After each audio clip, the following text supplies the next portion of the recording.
Hello, Hello. hello. We are live here on Facebook and on YouTube.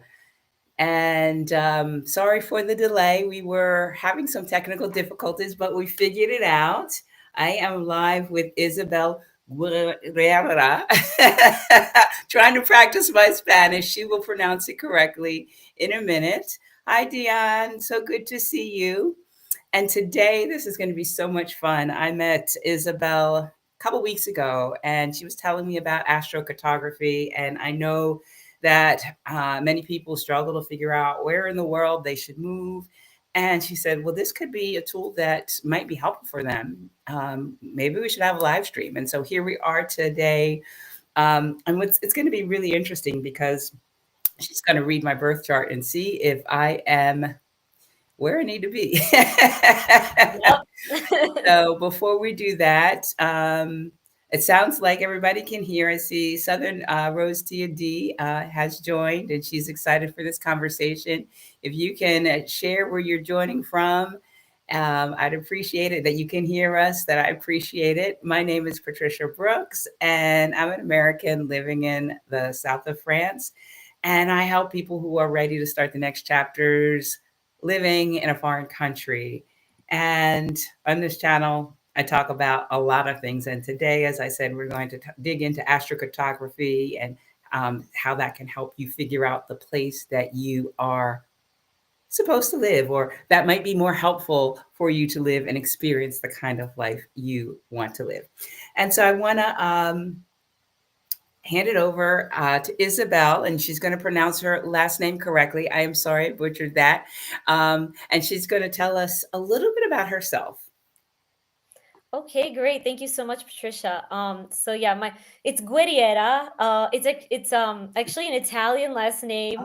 Oh, But don't worry about it. It's a lot of people have trouble pronouncing it. But yeah, I am an astrocartographer and also an evolutionary astrologer. So I practice a type of astrology that helps people really understand themselves on a very deep level, that's very transformational, that is very like integrated, like integral in that way.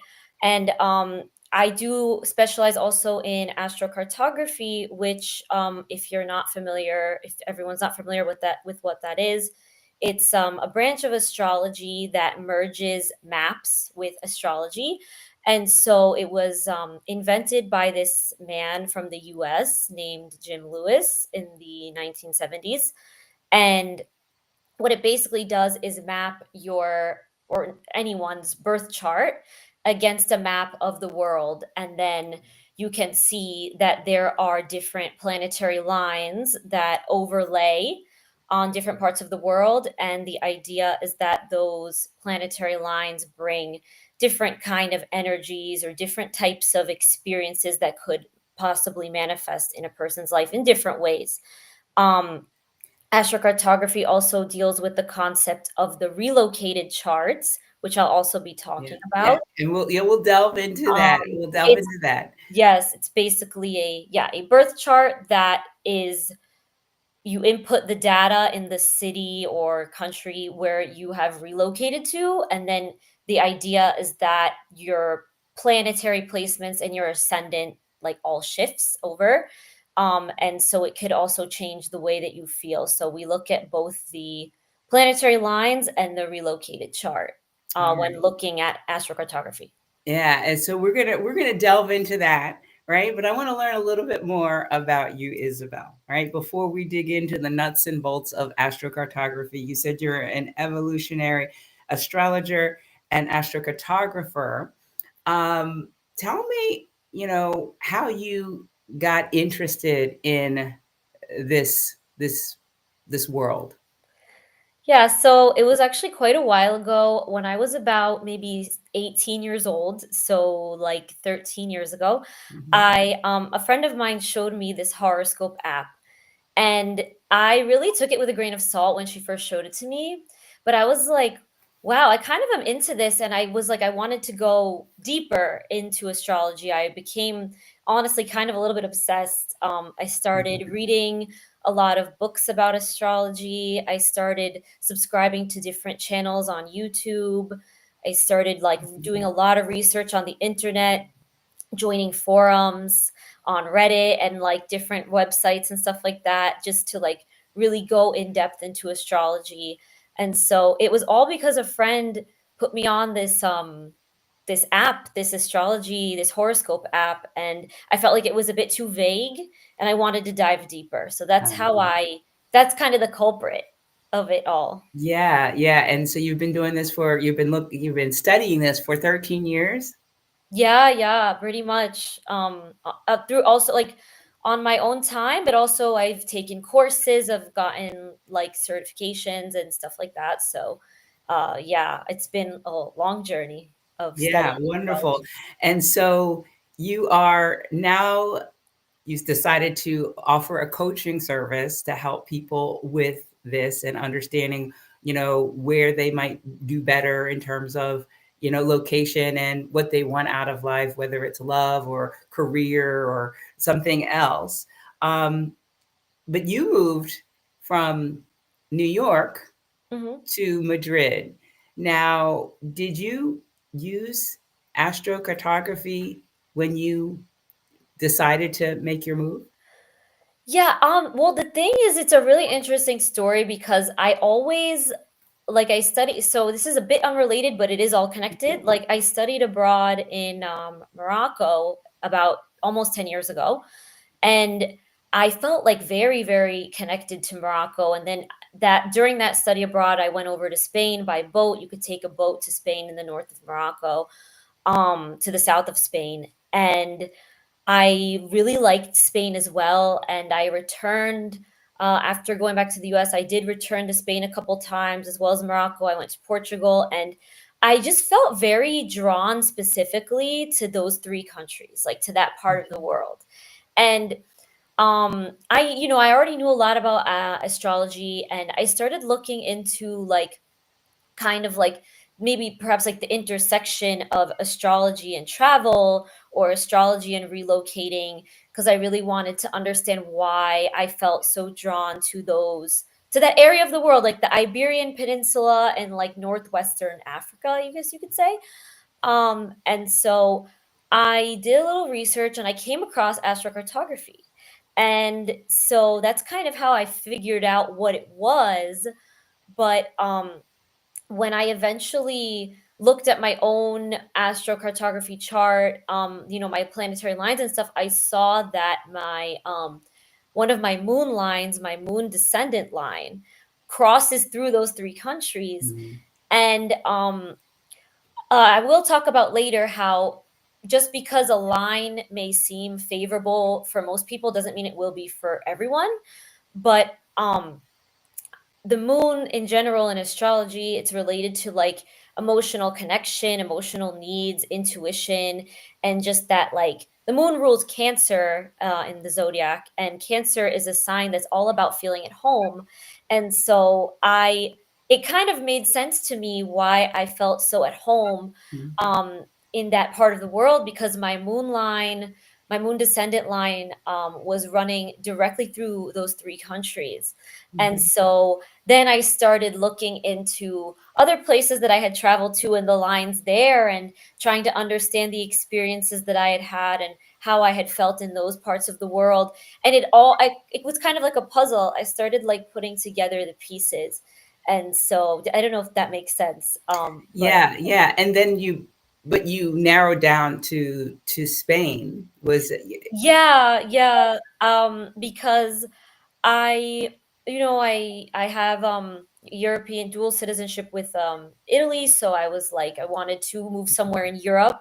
Mhm. Like I loved Morocco, but I didn't necessarily see myself living there. With Spain, I kind of ended up choosing it because of the astrocartography, but also because of the language, because I already knew Spanish. I had learned it in high school and university, and Mhm. I've gotten a lot better at it living here. But I knew the language, and like visa stuff and all of that wasn't going to be an issue. So Mhm. um, it was a kind of a combination of just my personal situation and the language and the astrocartography kind of Yeah, all yeah, combined. coming together. Yeah, Yeah. nice story, nice story. All right. Well, so let's dig in. So I am really new to this, and I sent you over some information. Can you? So you're going to do a reading on me. Can you share? What's going to happen, and then we can go ahead and jump in. Yes, okay, sure. So the way I like to do astrocartography readings, and I apologize to anyone because there might be some terms that might be a little bit difficult to understand. I'm going to try to simplify it as much as possible. But the way I really like to start is by talking about the kind of traveler that I see that you are based on your chart, and the kind of place that you would thrive in based on your chart, and then also the planetary findings, the astrocartography findings that I have found for where you grew up, where you lived prior to relocating, and where you live right now, and also if you mentioned any locations that you were considering relocating to, which you said you don't want to relocate again. No, I'm happy. Um, but I did find on my own a place that seemed like a good place for you to travel to, maybe temporarily. Okay. But yes, so that's how I like to start it out. Okay. And so I want to first go to show the everybody your birth chart, your regular birth chart, not the lines, but I want to show them your birth chart. Is that okay, Patricia? Yeah, but I gotta do something so that I can. Yes. So I need to enable the share screen now. Is that what you're Um, asking? no, no, no. Just if I could start. Oh, yes. Go ahead and share my birth. Yes. Do take it away. All right. So let me share. Second. Here we go. um. Okay, I'm sharing the screen now. All right. So So let this me is so this hold on. Hold on. Hold on. Let me. All right. Can you see that? Can everybody see the screen? I can see the screen. So hopefully everybody can see the screen. Okay. So I'll just begin. So here we have your birth chart. And so in astrology, we have 12 houses. 1 through 12. So we have 1 here, 2 here, And 3. I'm going to stop you. I'm going to ask lots of questions because I don't know astrology. So what is a house exactly? So each house represents a different area of life. Okay. Okay. Great. So, right now, I'm going to particularly be talking about your fourth house and your ninth house. Okay. And so, your fourth house shows how you feel in the place where you live, like your sense of home and belonging in a place where you reside. So, Okay. this is your chart for where you were born in New Jersey. And so, what I got here. Well, I'm going to stop you there. I want to make sure this is the Oh, right sorry, sorry, chart. sorry. In Philadelphia. Yes. In Okay. Philadelphia. Sorry, because you grew up in New Jersey. It's put in Philadelphia. I'm so sorry. Um, Good. Good. it even says it here, as you can see. Okay. I'm Good. so Good. sorry. And so, as we can see here in the fourth house, you've got Sagittarius ruling. So this is the first thing that screamed to me that wow, I think Patricia was always meant to live abroad, because Sagittarius in astrology, it is the ninth sign in the zodiac, and it is known as the traveler, the wanderer. It's very expansive, very philosophical. It's a very philosophical sign. And so what happens when we have Sagittarius often, when it's ruling over the fourth house, is that what we see is that this person, since a young age, or at least at some point, probably really wanted to live abroad or at least travel quite frequently. And so, or they might have not felt like they really felt at home, super at home, where they were born or where they grew up. And this is, again, Philadelphia has the same time zone as New Jersey, so your chart would be the same in New Jersey as well. And so I don't know if that's true for you, but did you at any point, like before moving abroad, like, I mean, I'm sure if you did, since you did end up moving abroad, did you feel like an itch to kind of get out of the US and explore the horizons of what was out there? No. You didn't? You never, so what like I compelled you to move abroad? yeah, so I think it's interesting. I have always been a homebody. I'm not a I don't particularly like a lot of traveling because it's so disruptive. I like to kind of control my spaces, and so travel, and being not being at home just never felt comfortable to me. But later on, like, so, maybe that was buried somehow, some way, because later on, 8 years ago, 9 years ago, I was like, yeah, I need to be someplace else. Yeah. So, like I said, like it could have happened when you were younger, it could have happened when you were older, but what happened is that what I see with Sagittarius ruling over the fourth house of home and family and roots and like how you feel at home, I see that there was at some point something, yeah, there was a click in your mind that said, I want to go elsewhere. So Yes, there was definitely something, it was an undercurrent of tension that I felt in the US that made me say, I want to be someplace, and I want to be someplace that where they speak French. Now, so yeah, so and now, my saying that I'm happy here, I think I found my home. I don't really, I'm a homebody again. So I'm not like nomadic, or, you talk about being a wanderer. So that's interesting to me, to hear that. yeah, like it doesn't necessarily like with astrology, the different like characteristics of a sign might manifest and some might not. So I think the part of you, like Sagittarius also deals with philosophies and belief systems. So the part Mhm. of you that felt perhaps that in the US, like the way, like maybe the political situation or just like the status quo or the belief systems around life, that probably didn't resonate with you. So that is also could be a manifestation of it if that makes Yeah, sense. that rings a little bit more true for me. Philosophy, really, that speaks to me. And then when we look at the ninth house here, you've got your ninth house ruled by Taurus, which is an earth sign. And it kind of actually makes sense that you said you were a little bit of a homebody because Taurus, the ninth house in astrology, it shows us the kind of places that we like to travel to. And Taurus is a sign, it's Venus ruled. It really loves its comforts. It likes feeling very comfortable. It likes feeling very safe.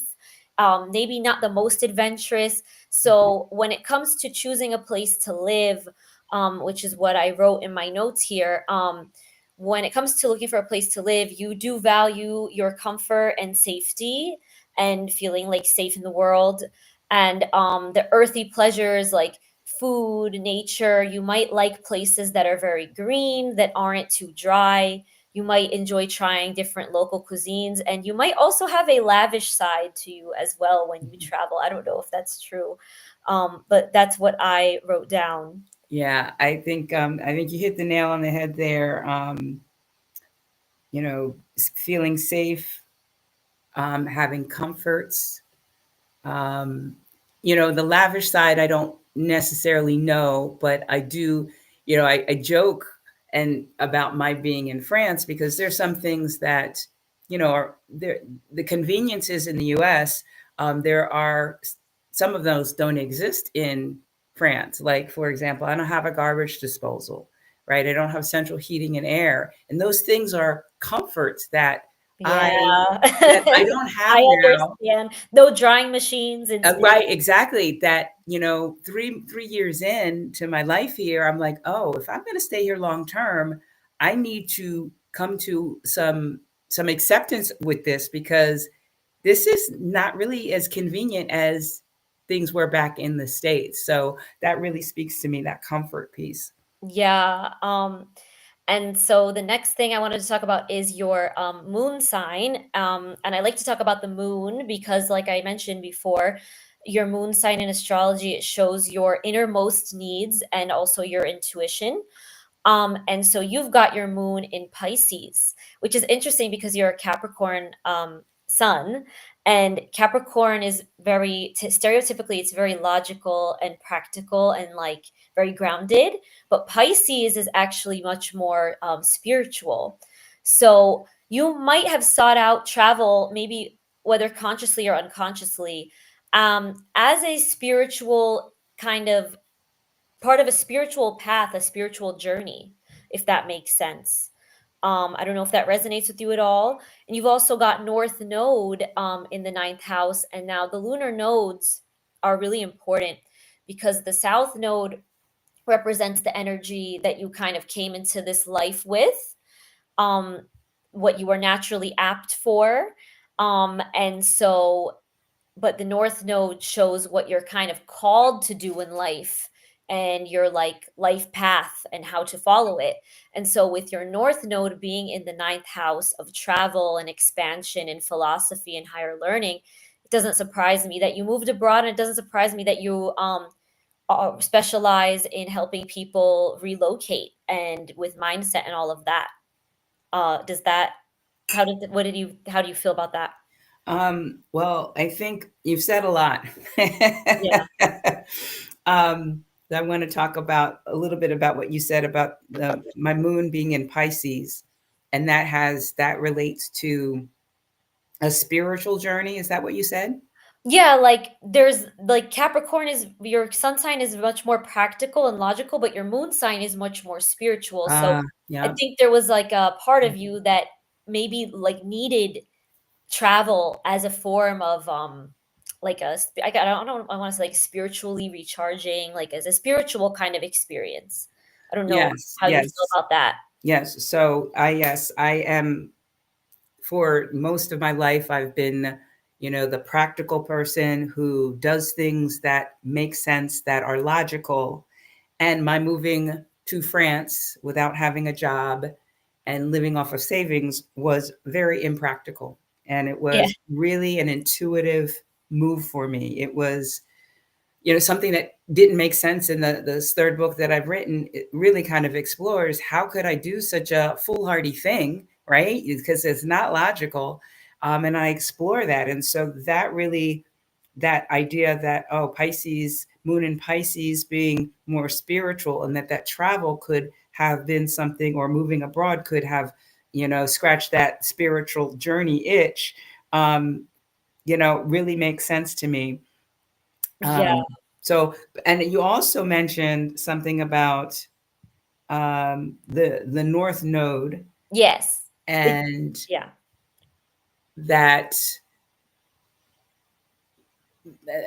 something around the life path and my career. Can you say that again? Because I want to talk to that as well. Sure, yeah. Basically that I wouldn't say not necessarily so much the career, but just like the North Node shows a lot about like the journey that you're meant to go on in life and kind of like your life calling. Like where are you coming from and where are you meant to go?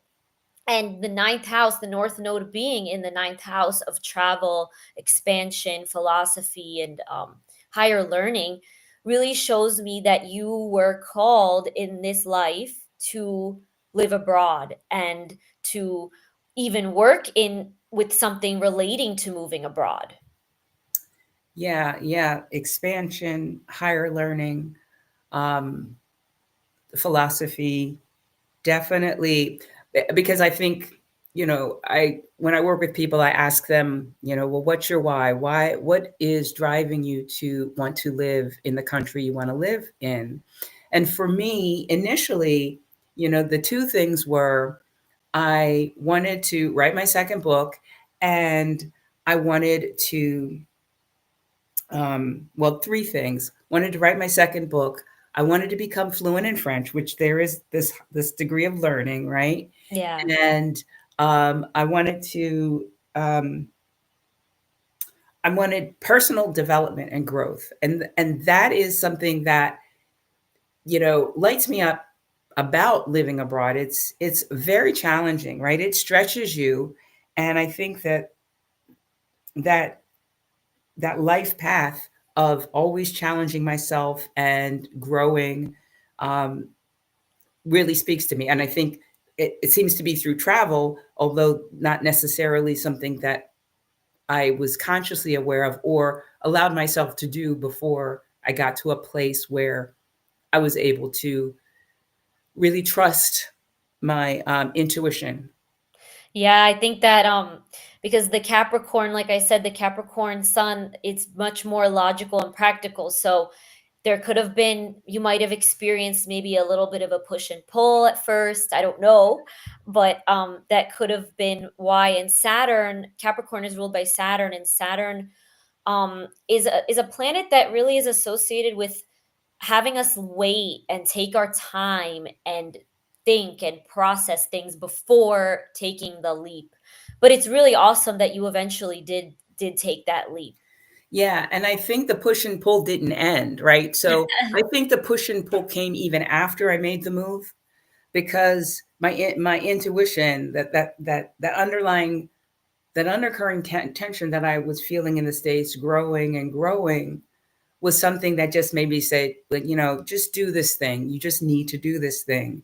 And then when I made the move 2 weeks in, 3 weeks in, my honeymoon period wore off. And that's when I was like, oh my gosh, what have I done? Was it so smart to quit my job? Was it so smart to come to a country where I don't know anybody? Was it so smart to come to France where my language skills really aren't as good as I thought they were when I was studying in the US? And so, and then again to the third book where I am questioning how, why did I do this? How could I do this? What was waiting for me here in France? This constant questioning, even after it still felt right. It was, but it's not logical. Yeah. Yeah, I understand. I mean, moving abroad, I mean, for me too, it has a lot of ups and downs because you just don't have, you have to develop a support system. You have to get used to being uncomfortable all the time, you know. So I understand you completely, completely. Yeah, It's been amazing, but it's also been challenging for me too yeah. as well. And it's interesting. You said 3 books. You said. Well, so two books I self published the first two, and then this third one is a draft. It's in draft form, but it's completed. So yes. Yeah, because that kind of is reflected in your chart because you see here the midheaven MC that shows your career. That really shows your career, and it's in Gemini. Gemini is the communicator. Gemini is the writer, the intellectual. So it's makes sense that you've written books also actually based on your chart. It's all here. If that Okay. Yeah. And so now I want to get into a little bit of your the astrocartography, the lines. And so I wanted to talk about what I think are your best lines based on your birth chart and what I think are the ones that would be a little bit less favorable. I think for you, um, Wait a minute. I'm going to stop you. So these lines are the lines that show what location, where, what location. changed my screen. Yeah. These lines are the ones that, as you can see in this image, that fall over different countries and cities of the world. And they're different planetary lines. So we see this little circle here, this orange, that's like the sun line, that's a sun line. You see this little pink symbol here, that's Jupiter. This green one up top is Venus, and so on. Okay. And so based on your chart and the conditions of the planets in your chart, I kind of decided which lines I think are the most favorable for you and which ones aren't. And I just want to share that briefly. This is a very brief part of the reading. But basically, let me go back to your chart. Um, so basically, I wrote that your sun is a very good would be a good line to move to because the sun lines in general are quite supportive because they kind of, the sun, it's the center, right? It's the center of the solar system. And so sun lines, moving to a sun line shows that we could really shine and gain recognition. and your sun is also in the fifth house, which is the house of creativity, and it's also known as the house of good spirits. It's the house of um, like enjoyable activities. And so I think sun lines could be quite good for you. And I also think Mercury lines could be quite good for you. Um, Being that you've got your midheaven in Gemini, which is ruled by Mercury, so that could be very favorable for the career. You've got Mercury in Capricorn, which is a pretty good placement for Mercury to be in. And it's also in the fifth house, which is known as the house of good spirits. So I wrote that I think the sun lines are some of the best lines for you. And in terms of the ones that I think would be more challenging, I wrote that Mars lines would be more challenging, because Mars is a malefic planet, which means it is one of the more challenging ones along with Saturn. Um, because Mars is the planet of aggression, and it's also the planet of action, but it's the planet of violence, and aggression and confrontation. And so Mars lines could bring some of those kind of experiences up. Your Mars is also in Libra, which means that it is in its I don't know if in the document I sent you, it's in its detriment, which means it's not in the most comfortable sign that it could be in, if that makes sense. Okay. And so for in my opinion, the sun lines and the Mercury lines are best, and Mars lines would be most challenging for you. And in terms of the findings that I found for Will, you said Wills, how do you pronounce it? Willsboro, New Jersey? Willingboro. Willingboro, yes, I Mhm. wrote it down. Willingboro, New Jersey, which I have here. Let me go back. Um, you can see it's sandwiched in between two planetary lines.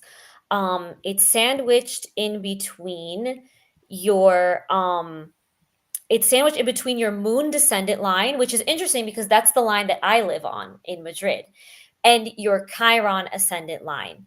And so moon lines typically promote emotional support. They could help cultivate a sense of closeness and intuition and connection to the feminine energy. The descendant angle rules all kinds of relationships. So growing up, you could have made pretty close and strong connections with people there. Um, and your moon is in Pisces, so you could have been very connected to that intuition, but you might have been, like I said before, there could have been a push and pull between the logical and the intuitive Mhm. living there. And then you've also got your Chiron ascendant line. And so Chiron is an asteroid in the birth chart, and it is known as the wounded healer. So its sign and house placement show us where our emotional wounds and triggers are.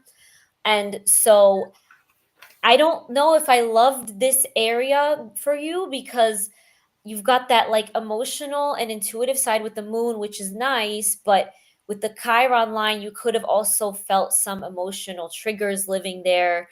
And so it might have been, you could have felt maybe misunderstood. You could have not really felt, you could have felt like very much maybe sometimes like in your feelings. I don't know if this was true for you growing up there. Um, Well, there's so much, growing up, as an adolescent going through high school. I mean, come on. yeah, no, I know. Um, but that's what I found for where you grew up. And this is the same because those two lines, as you can see on the map, they cross through Pennsylvania, they cross very close to New Jersey, they cross through Virginia. And you said you did live in Virginia at one point, didn't In you? Richmond, Yes. yes. I think you might, I don't know, tell me if this is true. You might have you might have had a bit of a better time in Virginia than New Jersey because it was getting closer to the moon line and away from the Chiron line. Did you feel a bit better? Did you feel a bit Oh, happier? so let's talk about that. The Chiron line is the black line? Yes, and sorry, Okay. I should have elaborated. And then the blue is the moon. All right. So I went to the university in South Hadley, Massachusetts. And I was very homesick my first year, and I never really, made close connections. Like some people went there and they are really tight with the people that you know, they met in their freshman year. That wasn't the case for me. And it looks like the Chiron line is going through Massachusetts or Yep, it's very close to Western Mass, yes, but Western Mass. That's where it is. yeah, Western it's Mass. like right on there Yeah. actually. I hate Hmm. to break it to you. Yeah, it's right on there, and the lines can be felt up to 700 miles, Okay. they Yeah. say. So that speaks to me that because that was not and all right. So there was freshman year Mhm. that I felt really homesick. I just wanted to be at home with my mom. And then um 25 years after I graduated, I went back to a reunion, my 25th Mhm. reunion. And I had a really bad experience there Oh. because it was several months, maybe 6 or 7 months after my mom had passed. And I decided I was going to stay in the dorm room, have the full experience. And so I went when I opened the dorm room door, I walked in and I burst out in tears because that homesick feeling that I had when my freshman year, when my mom and stepdad left me, was the exact same feeling I had, at this reunion. Only, and I wanted my mom. Only my mom was gone forever. Like she was gone, right? So I couldn't just go back to Willingboro. She was gone, and so I was like, "Yeah, I think I'm good. I don't know that I need to go back to another reunion." Oh So my goodness, I'm so sorry about mhm. that.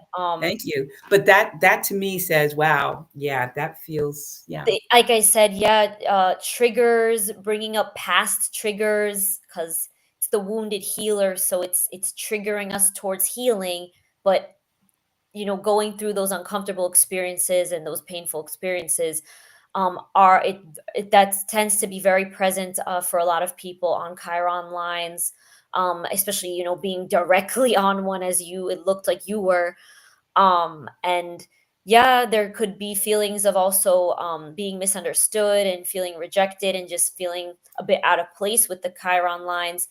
Um, but I I wanted didn't I didn't feel like I would be able to measure up. Yeah, yeah, it tracks with that tracks with the Chiron lines. In New York, I was on a Chiron Paran, which is a different type of line. It's like a crossing between two lines, and I felt, especially in my youth, similar to, yeah, feeling a bit socially like I couldn't keep up, like I couldn't compete at times. So I understand. I was near a Chiron line as well, Yeah. growing up. So yeah. But when you moved away, what I'm wondering, what I'm curious about, as you can see, the moon line goes through Virginia, or at least near Virginia, part of it. Did you feel better once you got over to Virginia? Somewhat. How was your experience in Virginia? It was a good experience. I went to graduate school there and I stayed, from 91 to 2018. So couldn't have been too bad. Yeah, I'm sure it felt like home for a while with Yeah, it was home. It it was, being on a moon descendant line, and your moon is pretty good in your chart. I could see it feeling like home for a while. yeah, Um, absolutely. so are you ready to hear about France?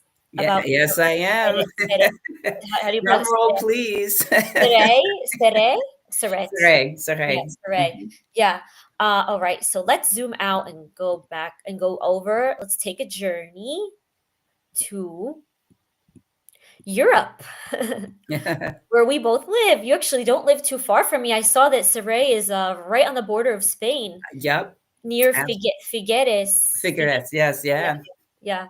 I'm saying it the Castilian way. Yeah, well, yeah, say um, it, say it correctly. so all right. So sorry. There's that black line though. That Yeah, doesn't. no, but it's not the same. Not the same one. Okay, so hold on. I'm not gonna zoom in too much, but it's very close. My point is Surrey is right around here. No, Very it's a close. little closer to Perpignan. Yeah, like right around Perpignan, Yep. Perpignan. Hmm. And you've got here your North Node descendant line, not the Chiron line, the North Node. And what did we say about the North Node? You know, your sense of purpose, your life journey, your life calling. And your North Node line, your North Node descendant line is in Saray. And so this could living here could make you could have really given you like a revitalized sense of purpose because the North Node represents our soul's mission and our true calling. You might feel very motivated living there, really like eager to start projects, to start things, which I think I you started your business there, didn't you? Yes. Yeah, exactly. And um also it's on the descendant angle, so north node descendant line, which shows that you could have made a lot of like social connections that felt kind of faded or really meant to be, that kind of helped you get where you were, and where you are right now. The only downside that I see, because my partner, my boyfriend actually lives, we're on his north node descendant line, is that there's a sense of never being, sometimes there's a sense of not being fully satisfied on this line. It may not be true for you, but I feel like it is true for him and a lot of clients that I've worked with. So maybe you want to elaborate on that. Yeah. Well, I mean, I don't know. I still feel like, well, 7 years in to my life in France, I feel pretty satisfied. 3 years in with my business, I am pleased with how it's coming along, Yeah. but there's still work to be done to get to where I feel like I would be more satisfied. In terms of where I'm living, I have an amazing view, but I'm ready for my own place. So there's some, I won't say dissatisfaction, but I'm ready, right? So, but I think generally speaking, and I don't know, I don't know if those things, then once I, have my own home and once, my business is even further along, if I will still have that sense or not. So I think it's really hard to say. Yeah. Do you feel though like your sense of purpose kind of was reignited in Saray? Um, like this that sense of what I'm saying, like motivation and starting new things and all of that. Well, I think that, not working in corporate Yeah, America, right? That's motivating on its own. I know. um, I've always been an ambitious person. Um, but in terms of motivation, I think what I can say is that I am more, that I won't say more motivated. I'm more likely or more willing to follow a hint of intuition. Like I'll get, oh, Patricia, you should start, this women's salon group, and I'll have that thought and I'll noodle on it, getting some ideas, but then I'll put it out there, put it out into the universe. And so I don't know, it's not necessarily motivation, but it's more a willingness to follow that. The path that Yeah, you feel called to go on. yeah. Yeah, that's very much the North Node energy. And yes, and just A said in the comments, she said, I think we Capricorns are always striving for that next level. Yeah, yeah, I'm there with you. Yeah, yeah. I was gonna say. I mean, yeah, the Capricorn, because it's represented by the the goat, the the mountain goat climbing. Think of the goat climbing up a mountain, always upwards, right? Always looking up at the next thing to do. Well, yes, and I want to share also that. So when I first moved to France, I was living in Perpignan, and that felt like the place for me. When I first arrived, I had this overwhelming feeling of freedom there, and I was like, oh, I think I found my new home, and it was great, right, for that first year. But 10 months in, when I was thinking, well, I'm looking for a new apartment, I couldn't find the neighborhood that felt right, and so for me, I had a choice. I could go closer to the sea, right? Because it's, 30 minutes from Perpignan, or I could go closer to the mountains, which is where Surrey is. It's at the foothills of the Pyrenees Mountains.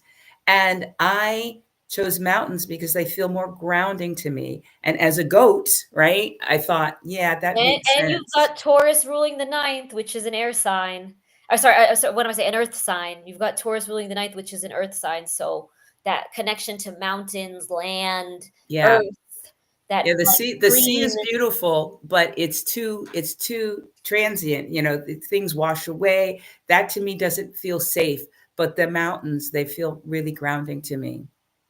Yeah, yeah, I understand that. It makes sense with you do have a lot of earth in your chart. You've got like Virgo ascendant, Capricorn sun, I believe Capricorn Mercury, Taurus ruling over the ninth. You've got a lot of earth in your chart. You do. You do. I think the Pisces moon does make you drawn to the water to an extent, but you've got a lot of earth in your chart. So it makes sense. Um sorry. Um but yeah, and I want to get into your relocated chart in Saray that I found.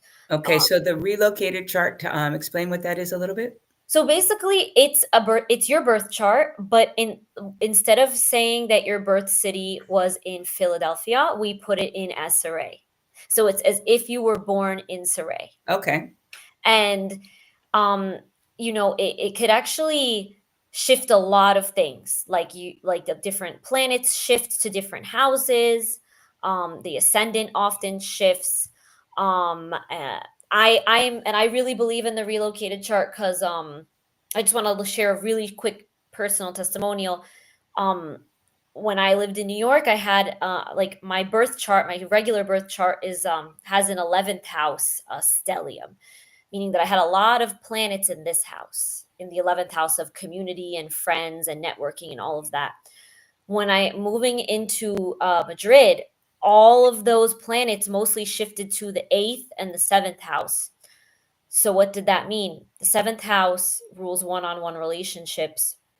So I found my boyfriend. And I was single for a very long time in New York. I was always just out with friends. I was really focused on other things. And then the 8th house is very private. It's the house of psychology, of the subconscious. It's the house of taboo topics and kind of like things that are hidden from us.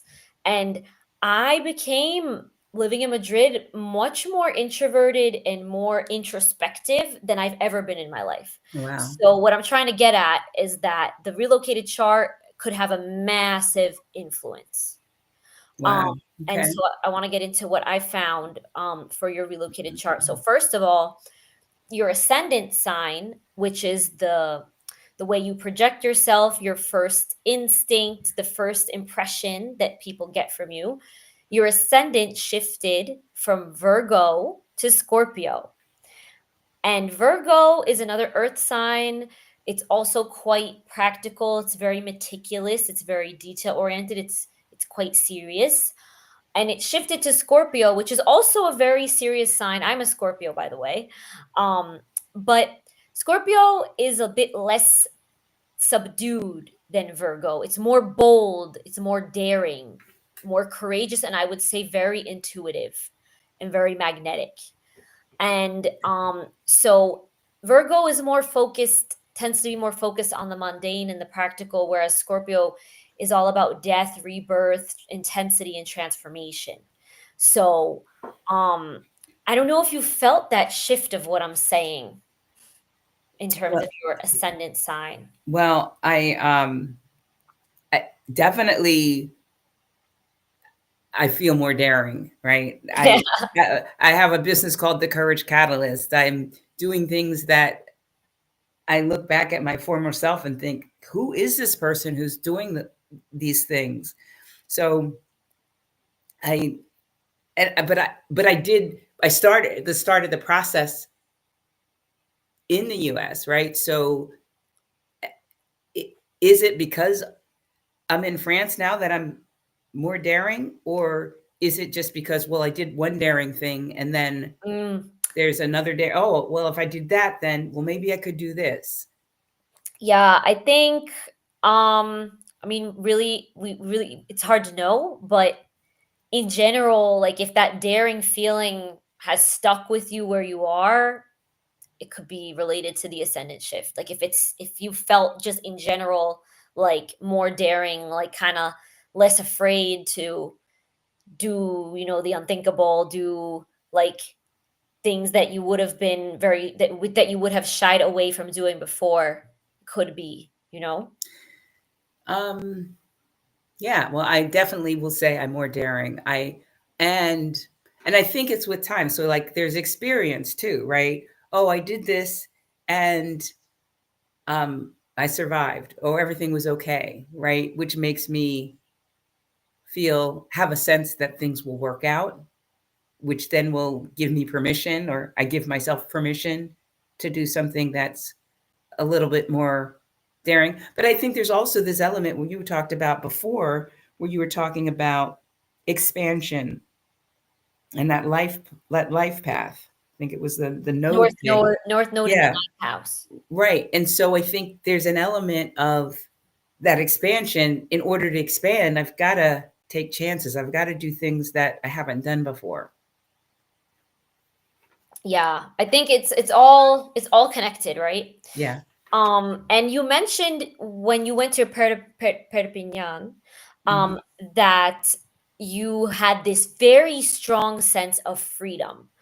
And so, again, your relocated chart in Perpignan is the same as Saray because it's the same time zone. They're quite close to each other. Hmm. And so this applies to both places. And I want to talk about how you've got Aquarius ruling over the fourth house, Aquarius on the IC with, and remember we said the fourth house deals with your how you feel at home, your sense of belonging in a place, the way that you just feel living somewhere. And so Aquarius is a sign that is very, very, very typically quite independent and values its freedom a lot and is very innovative and even, dare I say, disruptive with its innovation. And so it makes sense that you feel very free, like this really big sense of freedom in the south of France where you are, with because you've got Aquarius ruling over the fourth. You've also got Venus um, in Aquarius in the fourth house, and Venus is the planet of love, harmony. It brings a lot of ease to our lives. Hmm. So you found this sense of ease in living where you do. Not to say it hasn't come with challenges, but you like things have gone, I would say, based on this relocated chart, things probably have gone quite smoothly, and you have this feeling of freedom. Yeah. Yeah, I would agree with you. It's, you know, like anything, it it was hard, but it wasn't as hard as it could have been. Yeah, yeah, for sure. Um, and then another thing I noticed is that Jupiter, the planet, which is the planet of abundance and expansion and gifts, and also where we overdo things, Mhm. it shifted from the 12th house um, into the 10th, right here, to the 10th house. So the 12th house, it's similar to the 8th house, is much more private. So you might have been doing work that felt a bit more behind the scenes when you lived in the US, but now you're in a career path with Jupiter in the 10th house. The 10th house is the house of career, public image and reputation. It's more forward looking, whereas the 12th house is more private, if that makes sense. So you could find yourself gaining more opportunities to gain recognition And you're doing YouTube lives, and you're on social media, so it makes sense. You're more forward facing than you might have ever been before. I don't know if that's true. Well, so I was a project manager in the U.S., and while you can be a leader of a project, it still can sometimes be behind the scenes, getting the stuff done. So definitely You're less, orchestrating everything. yes, Yeah. definitely less public facing. And yeah, I'm a YouTuber, so Yeah, so that's what I mean. That you have a pretty big social media presence. You're working more. You're on different platforms. So it makes sense that you went from more just doing behind the scenes work to being more public facing right now, where you are. And you're gonna love this, I think. Your midheaven, which also shows about your career path, shifted from Gemini to Leo. And so Leo is ruled by the sun. It is I would say, of all the signs, it's the most likely to attain fame. So there's some yay. potential to gain fame and serious recognition for what you do. And maybe have you also had like a heightened interest since moving in like the performing arts or something like that? Um, I I used to, when I was in the US, I was a member of Toastmasters International, which is a group that helps you to learn how to public speak well. Right. And I really, I enjoyed that. I enjoyed being on the stage. But just this year, I said, I really want to take my public speaking. Yes, I do YouTube, but public speaking to another level. So in terms of acting or singing, um, no, but with the public speaking, yeah, I'd like to do more of that. Yeah, I mean it's kind of related, I would say. Um and so you had also mentioned that I want to move on to, you had mentioned you wanted to travel to Nîmes?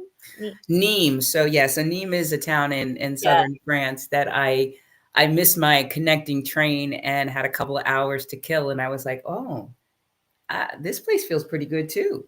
Yeah, so Nîmes, actually, I watched a movie like about a year ago. It was like a murder mystery that took place in Nîmes. That's because I knew I had heard it.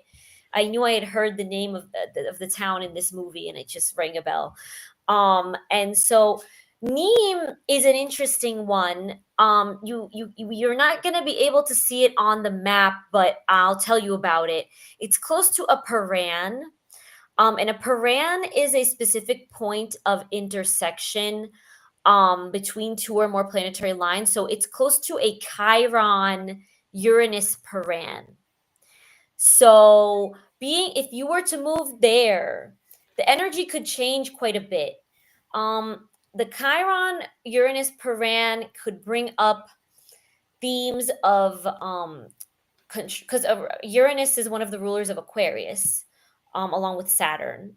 At least in evolutionary astrology, that's what we subscribe to. And so Uranus rules Aquarius, and so Aquarius is a sign that desires a lot of freedom. And the Chiron here could bring up themes of between control and freedom, restriction and freedom.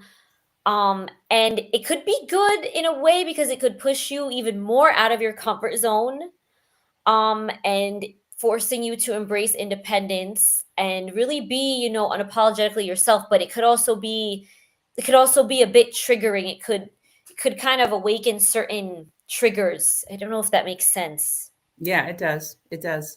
Did you feel like, I mean, you were there a pretty short time, but Yeah, how did it you was it feel was there? a What was it like? it was a place that not necessarily thought that I would want to move to, but that I was like, oh, I think I want to visit this place and get to know it a little better.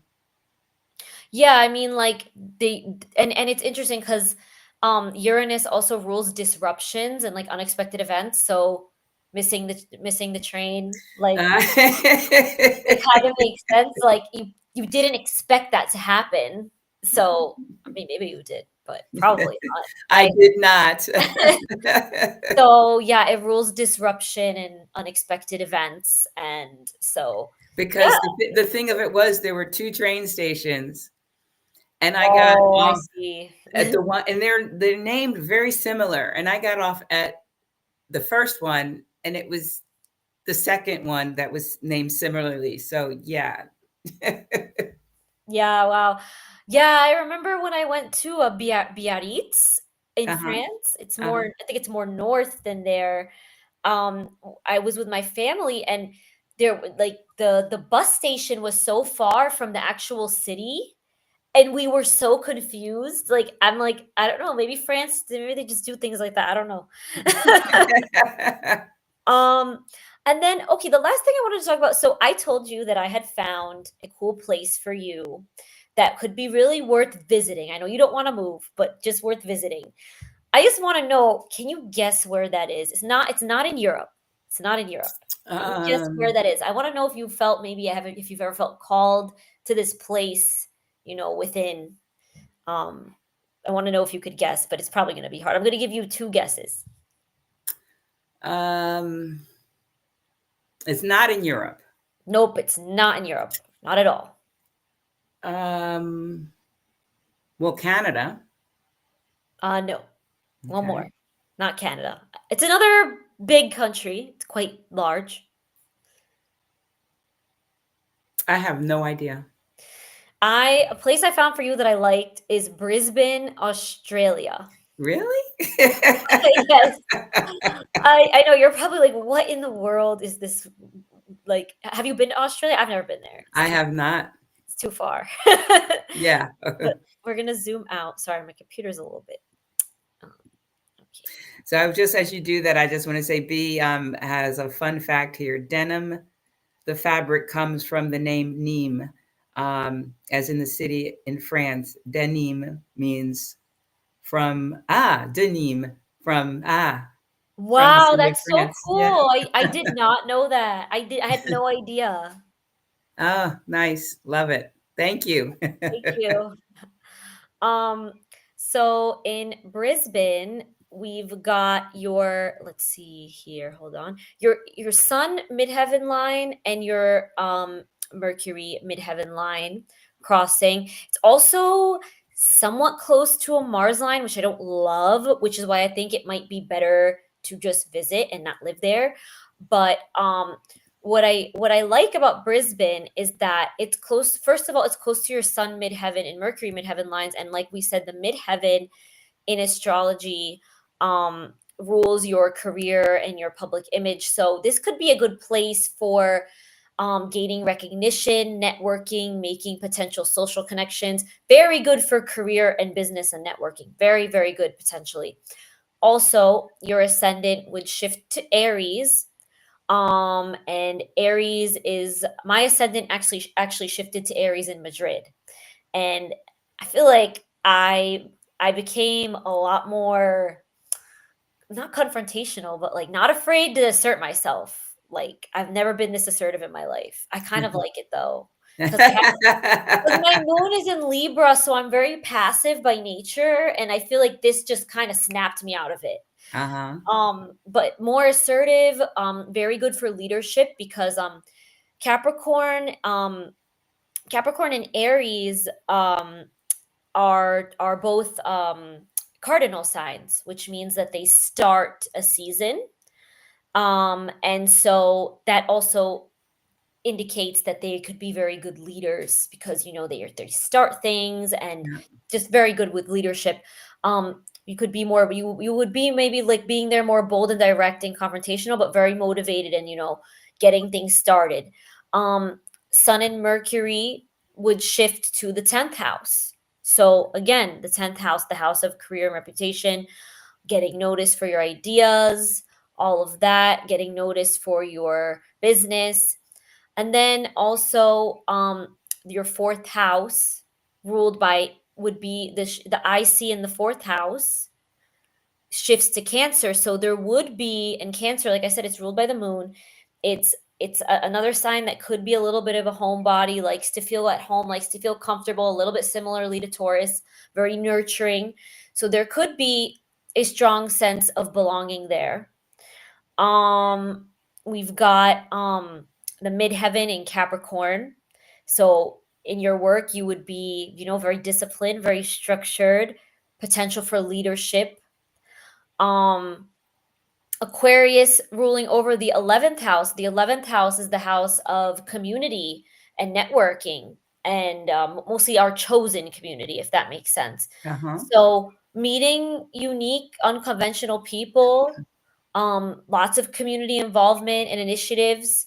Venus in the 11th house, ease in making friends, being well perceived by others, being popular. And so, um, this is and a very I also your moon would shift to the 12th house, which is the most spiritual house. It's the most, I mean, it could be a challenging one because it's more private, it's more inward than outward. But I think with all this, outward energy, it's nice to have the moon in the 12th because it would make you very introspective and intuitive and very connected with the unconscious mind. And so I like Australia for you, actually. As just a place to go to at some point in your life. I really do like it. And so I don't know. I'd love to hear your thoughts on that. Yeah, it's not a place I've considered going, but who knows? One day, Yeah. to Um, I can't see myself necessarily living there. It just seems so far away from everything. Um, but yeah, that's interesting. yeah, more so I meant just a place that you could travel to one day, that you could visit, Hmm. maybe do some go on a retreat of some kind. Well, my question is, where do I need to go to find a decent man? Oh, um, they say a, a lot of people. So I think moon lines could be pretty good. I met my I met my boyfriend on a moon line. Specifically, moon descendant lines could be good for a lot of people because that the descendant angle rules relationships and partnerships, and so moving to any planet on the descendant could influence your relationship. So I would say a moon descendant line, a Venus descendant line. Venus rules love and relationships, and romance. A Jupiter descendant line. Jupiter would be like options everywhere, like a lot, an abundance of people that you meet. I would say for love and meeting someone, I would say the moon descendant line, the Venus descendant line, and the Jupiter descendant line are typically the best. But like I said, you want to look at the condition of each planet and celestial body in your chart. What house is it in your chart? How's the relocated chart like? um is it Yes, you got to look at all of those things yeah, together because it's not necessarily just yeah, one. is it making harsh aspects with other planets? Is it how is its essential dignity? Is it in its detriment? Is it in its fall? Is it in its domicile? Is it in its most comfortable sign or less comfortable sign? So, generally, I'd say those three lines are best for finding love, finding union, but you also want to consider, what I mean, the condition of those planets in your own chart. Yeah, yeah, Um, does that make sense? yeah, it does. Um, so yeah, that's basically the your reading based on the places that you had mentioned to me, and one that I found on my own. Um, and yeah, do you have any more? Do you have more questions about astrocartography? I'd love to answer more questions if maybe people in the live have questions Yeah, as well. there were a couple of questions. Dion had one way back. Let me see if I can find it. Oh, let me take you. Let me so they can see us. Hold on. Oh, there you go. All right. Sorry, I was talking with the screen shared for so long. Yeah. Let's see, Dion, where's your question? All right, here we go. My target country is Morocco. My permanent lines are Uranus. You want to read that? Okay, I'm sorry. No, no, don't worry about it. Okay, so I like Venus. I like Venus midheaven because that could indicate like ease in making social connections, ease it like feeling welcomed in that country, ease in your career and opportunities because especially because the midheaven angle deals with like opportunities and career opportunities. So you would be well perceived, but the Uranus the IC rules your home and family life, and Uranus is a very disruptive planet. And um, I don't want to scare anyone, but I've worked with clients and just with people in my own family that I've done readings for, who grew. A lot of my clients actually grew up on Uranus lines, and they felt like they either had very sudden and unpredictable experiences happen to them, or like they just felt like they didn't belong in that place. Like they felt like they said all of them use this term, they felt like an alien. I don't think you would necessarily feel like an alien because of the influence of Venus helping, but uh if you want like a stable, like no surprises type of life, I wouldn't recommend the Uranus IC, honestly. Also, you want to look at how far it is from there. It might, if it's not too close, it could be okay, but if it's directly under it, I wouldn't recommend it. You also want to look at the relocated chart. That's also super super important. So yeah, I hope that helps. Thanks for for that. All right. And then there was another one. I think this had to do with where is it? And I don't know if you can do this on the fly or not. And I'm not sure why Jesse wants to move me to Spain to to see you. Well, in Spain, let's look at it. Why not? Hold on, but now I gotta share my screen again. Okay. Give me one moment. All right. Let me get that going. Great. I have to get out of Australia, going all the way across the world again. She said to Spain. So Yeah. great. Yeah, I spent a lot of time this year in Spain. I was in Barcelona and Girona and Tarragona. Yeah, Um, I love Catalonia. That's where I eventually would like to live. mhm. Got a lot of friends there. I love the vibe. I love the that it's near the Mediterranean Sea. So look at this. Oh, it was in Valencia also, right? You've got your north node line, your north node, what was it? We said descendant line crossing through different, more so eastern Spain. Um Crossing through Aragon, like that's a whole region. Hmm. Valencia, where is that? Is that hold on. Castellón, Murcia, Almeria, yeah, and as well as Morocco. So I think similar to me, like that kind of this kind of area of the world, but more so for you, it's more so France and Spain and Morocco.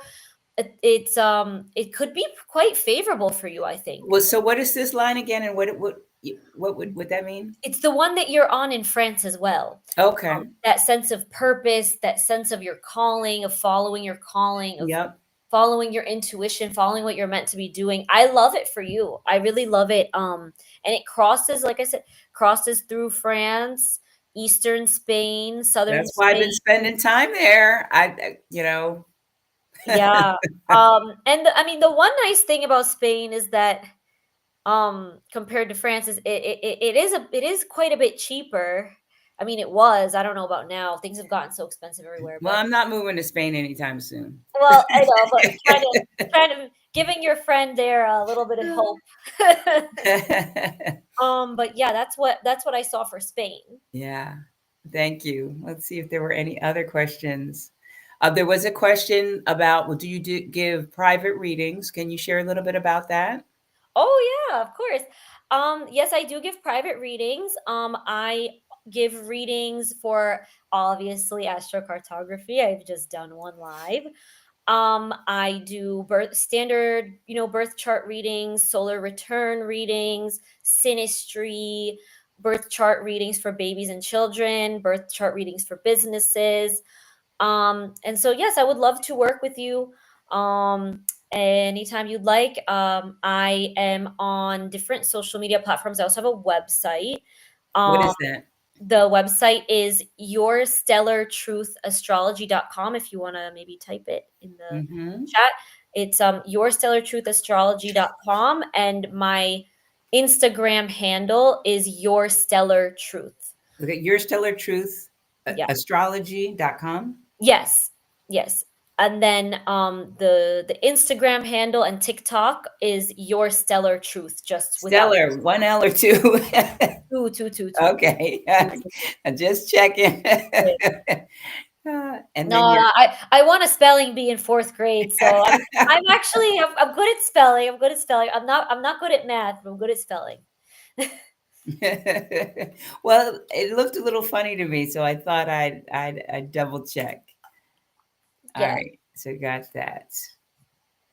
All right. And I've got for the holidays I've got a big sale going on birth chart readings, like standard birth chart readings and astrocartography. They're like the astrocartography right now is almost 50% off until Okay. but only until December 21st, people. All So right, got to get or in sorry, there. December 24th. Sorry. Day 24th, before just Christmas. I don't before know why I said Christmas.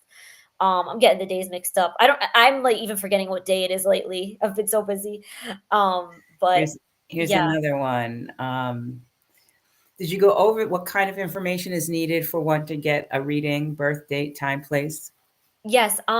So what you all you need, which is kind of a lot for some people, you need your date of birth, like month, date, and year.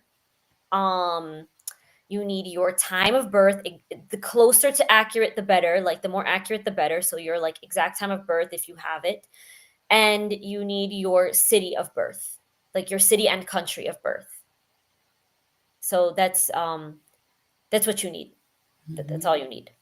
All right. And also, I mean, with clients, sometimes they want to focus on a certain thing. Sometimes it's love and partnership, sometimes it's business, sometimes it's career, sometimes it's family. So I have a whole form that they fill out before the reading that gives me a little bit of a clue of what they want to go over and what they want to focus on a little bit more. So yeah. Mm-hmm. Um, and this isn't a question, it's just a comment from Southern Rose Tia D. My dream city sits between my Chiron and Uranus lines. I'll be looking at more favorable lines for sure. Yeah, like I know it could be a bit disheartening. You know, uh my mother is the perfect example. She grew up in Sicily, and her lines over there are terrible. She had very, very difficult experiences growing up. And so I don't recommend living on certain lines. I'm not gonna lie. I don't put yourself through the trouble if you don't have to. Well, and I guess the question I have for Southern Rose Tia D is you said it's your dream city, so I'm assuming that you've been there before. Have you had experiences that relate to this Chiron Uranus connection or lines? Oh, and you can. Yeah, I'm asking you like you're going to be able to respond vocally. Just let me know in the chat. All right. Oh, I didn't mean to show that. All right. Other questions? Oh, there's questions about is pricing on your website? Yes. Pricing's on my website and my Calendly. I think it's actually better to book on Calendly. You want me to send you the link, Patricia? I Yeah. can send you the link. Yeah, but you can't you type into? I don't think You so. don't think so? Well, send it to me and I'll. Yeah, I'm so sorry. I don't think it's not letting me. Um, Okay. uh, where? Did I miss any questions? If I did, please retype. Oh, chat. Maybe it is. Wait. Oh, I think I can. Wait 1 second. Um, Okay, I'm gonna hold on one second.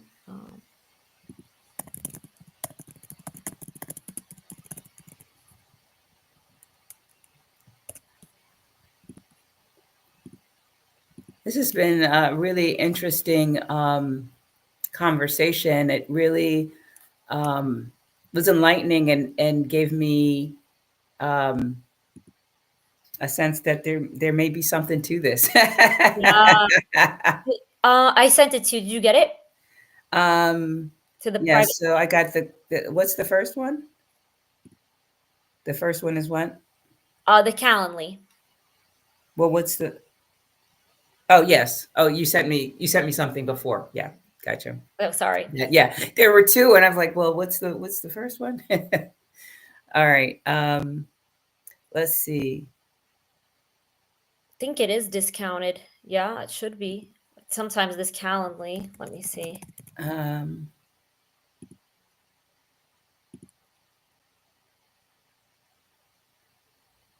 yeah. Okay. So this is what Southern Rose TD said about her dream city. She had a great time, Oh yeah, but it's 60 euros on Calendly. That's the discounted price right now. It's on sale from 111 to 60 euros. and so Southern Rose TD said she had a good time, but if she relocated there, it might be a different story. So Yeah, I mean, I there could be exceptions. I mean, like if in her chart her Uranus is like very in a good condition, in a good sign, in a good house, well aspected, it could be a possibility. But yeah, you in a reading we go over all that, over your best lines, your worst lines, and all of that. yeah. Here's another question. What to do if your lines are different than your partner's? Yeah. Well, you kind of I would consult an astrocartographer because that you could they do the research and they could find a place that's really suitable for both people, or that's Mhm, as suitable as possible for both people, because you'd have to really look into their charts, look into the condition of each planet in their charts, see how those lines show up for them. And yeah, I would say it's not an easy feat. yeah, I think that can pose a challenge because I have a friend who, a couple of people I've spoken to who are married, and I think that there's an element of the things that they want, but then there also is that needing to have some compromise or making sure that it's a fit for both. So I think that's a really good question. When you do a reading and the partner's involved, it's a reading, is it a combined, what is that? Is it, Is yeah, it a is it a combined reading or what does that look like? Yeah, I mean, I basically do a combined reading, but it takes like hours. Hours. Hmm. Because imagine this one for you took like about an hour. So it Hmm. would take like about double the time, if not more, because you didn't really have an interest in leaving France. So we Hmm. didn't look at like with some of my clients, they choose, I Hmm. let them choose up to 3 destinations that they want to look into. Hmm. So yeah, it's possible and I offer it. It takes a long time. Like the person needs to have quite a bit of time on their hands Hmm. to be live with me with a reading and listen to everything I have to say. And I also do always give a written report after so that they could like go back and refer to it. But yeah. Here we go. Here's another question. Happiness and purpose. I would say, again, it depends on how the condition of the planet or luminary is in your chart, but I find that people tend to do quite well on sun lines. So a lot of self-actualization, coming into oneself, getting noticed, like not feeling hidden. Um, I would also say um, North Node lines, like the one you're on, because it's like it's related to your path, your calling. So it really helps with finding a sense of purpose. So I would say yes, for happiness and purpose, I would say those two are the best in my opinion. Yeah. Jupiter as well. Jupiter as well. Ooh. Yeah, and I just realized, yeah, the best place to book is Calendly because it's yeah, it's you could choose a date, you could choose a time. The prices have been updated. My website, I updated it, but I forgot to update a few things on the pricing. I'm really sorry about So that. go to Calendly, Go everybody. to Calendly, forget the website. Calendly is much more straightforward and you choose a date and time. It's very streamlined. I love Calendly. All my clients use Calendly. So sorry about that. All right. So, what type of reading would you recommend for the first time? I never experienced this before. Thanks, Venus. Okay, that's a good question. I'm glad you asked that because a lot of people don't ask that question and they should. Um, I would say a standard birth chart reading is the best thing to do. In my astrocartography coaching sessions, I offer the full birth chart reading, like the whole thing, plus the astrocartography. But just if people just want to start to scratch the surface, I would say start with a standard birth chart reading if you are not so familiar with astrology. That way you could understand it better and understand. Sorry, I talk with my hands. I'm Italian. I really talk with my hands. I gotta stop. But that way you can understand astrology better and understand your chart better. And from there, you could take it to the next level and do astrocartography, and you would have a better understanding of astrocartography as well. The reason we did astrocartography is because Patricia, specializes in helping people move abroad. And so that's why we chose astrocartography. So, yeah. All right. If there, we're going to wrap up in a minute. If there are any other questions, get them in because we're going to shut this down in a minute. So Yagami is also going to be booking her reading. So I think it will. This has really been informative. I mean, you reached out to me, Yeah, Isabel. I I was was like, a big step for me to take that to reach out to you. I was very shy. well, I was. Yeah, I'm open, right? This the spiritual line, something about the spiritual And the journey. Pisces moon, the Yeah, Pisces I'm moon. becoming more open, right? If you had asked me a few years ago, I'd be like, that's nonsense. Yeah. Oh, all right. Well, I want to thank you, Isabel, so much for joining today and sharing all of this wonderful information. I really appreciate it. It seems like you're a big hit, answered a lot of questions. And if you're interested in working with Isabel, go ahead and take advantage of her discounted price. And if you are planning to move abroad and you would like some assistance in, helping yourself, helping you build the confidence and courage, or the behavioral things that you need to do so that not only do you move there, but then when you get there, you can thrive there. Book a discovery call with me, and we can talk about how we might work together as well. All right. Oh, I don't know how that got posted to the screen, but awesome host and guest. Thank you, Jess. Thank you. All right. All right, here we go. This is the last question we're going to take. Been hearing a lot about astrocartography in the past 2 years. What is the success rate of this kind of reading? Do you hear back from people after they move? Yes, in some cases I have heard back from people who move. And I have heard back from people who traveled to lines that they wanted to travel to. I could give an example. I have a really good friend.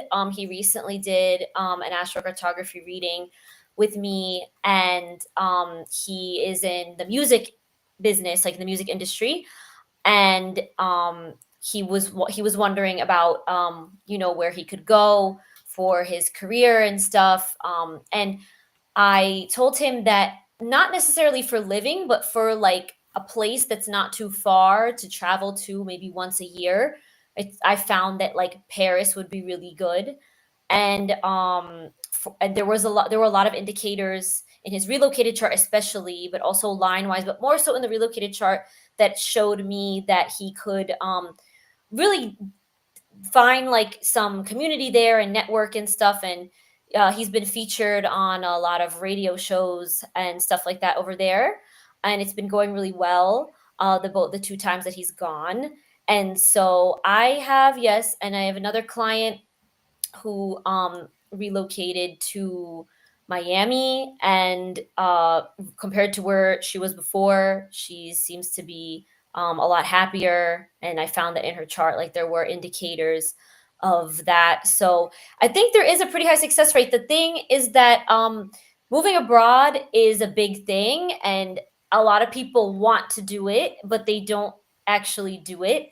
Um, but I do think if people are getting an astrocartography reading, and paying to do that, I think they should.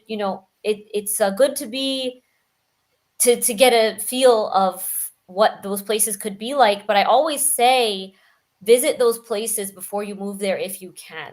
I If you recommend. can. Sometimes it's not possible, but I recommend if it. you can. But I would say there is quite a bit of success with astrocartography readings, and I've heard this from other astrocartographers too.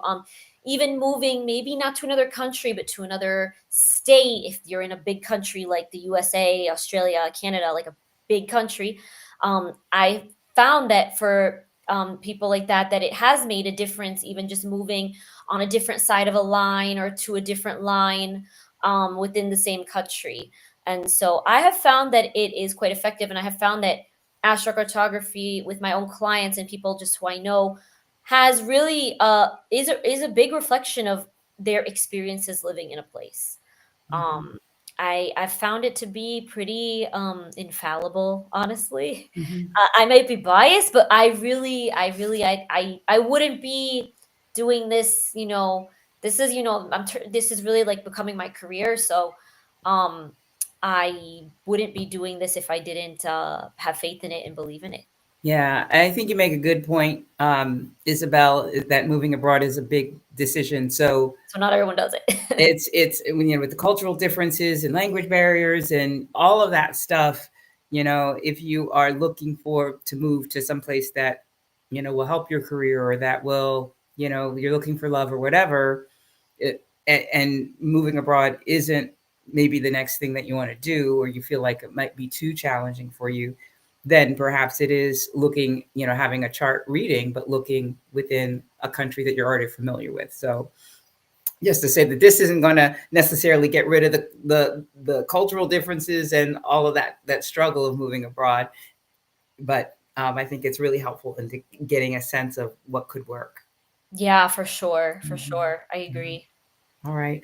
Well, let's wrap it up there. Thank you, everybody, for joining. And if you are watching the replay, thank you for joining and watching. And if you have questions later, go ahead and reach out to Isabel. She's on Instagram, and she's got her website. And thanks again. Take care. Thank you, everyone. Thank you, Patricia. Thank you, Isabel. Bye bye.